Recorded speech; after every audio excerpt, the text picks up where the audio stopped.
here. This one's a little bit kind of offensive, but I try to play both sides of the thing on this. So bear with me on the first part of the joke. Kind of trying to test the waters here now that it seems like people are getting less uptight with jokes.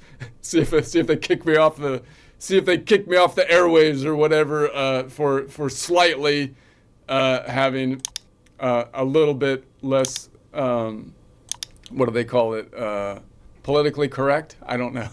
So this one, I've been watching these things about Chad wives or Chad husbands and Chad. I don't know the whole debate. I'm not even sure if I'm saying that right, but I know that seems to be a thing that on TikTok where you've got the super liberal, I guess, feminist women, and then like the Chad wives and the Chad husbands, and again, I don't know much about it, but but I was thinking as I was watching the debate, this is what I was thinking about the Chad husbands, because I had this baby back, the chant, I need my baby back ribs, and then it started to make me think of these Chad husbands, of the way the feminists think of them, and they'd be like, I need my baby cupcakes, my baby cakes. So my baby back ribs and my baby cupcakes. So they're like, so the way the feminists would frame the Chad husbands would be kind of crude, I would think. They're sitting there on their couch with their beer bellies hanging out, being like, I need my baby back ribs, followed by my baby cakes, baby. I need my baby backs followed by my baby cakes, baby. That's not me, mind you. I'm not married. I don't think that probably wouldn't work for me. I'd be no match for the modern woman these days. Like if I was married, it'd be like the new Disney Snow White person being married to like grumpy dwarf, and you'd have the poor pea-whipped grumpy would be working all day in the mine, only to come home to clean the house, living with 6 other little dudes, just trying to make the crazy broad happy, and only to slowly come to the painfully apparent realization that her happiness is completely out of my control and actually has nothing to do with me. At which point, I totally denounce my oppressive status as a pea-whipped little person and reclaim my God-given true self as a mean-minded midget. That's right.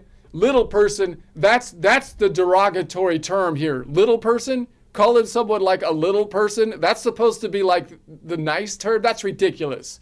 I'd be the mean-minded midget, man. Go ahead and call me a little person instead of a midget one more time and see what happens. I don't care if Peter Dinklage says that little person is the correct term. If I was the midget, I wouldn't care. It's like, dang Lannisters. The Lannisters lost all of the gold they owe their butt and their Dinklages to the bank at this point, for crying out loud. So my guess is that he sold out to the progressive mob, man. I don't care what Dinklage says. Taking the midgets out of entertainment is a huge boner. They're inseparable. Taking midgets out of entertainment's like taking the gas out of Whoopi Goldberg. What are you left with? Just a flat whoopee cushion, which has no cushion, because the cushion part of the whoopee cushion is the air, you know? And I know I don't have the right credentials to be making jokes about Whoopi Goldberg, for crying out loud. What are you, an anti-Semite? An anti-Semite? How do you say anti-Semitic or something? You know, because her name is Goldberg, you know? Anyway, Although she annoys me on The View, I actually still like seeing Whoopi when I watch old movies. I actually grew up like many people have on a lot of Whoopi movies, which is probably why she still has traction on talk shows, even though I don't think the talk shows are really where her talent lies, but maybe that's just my opinion. Anyway,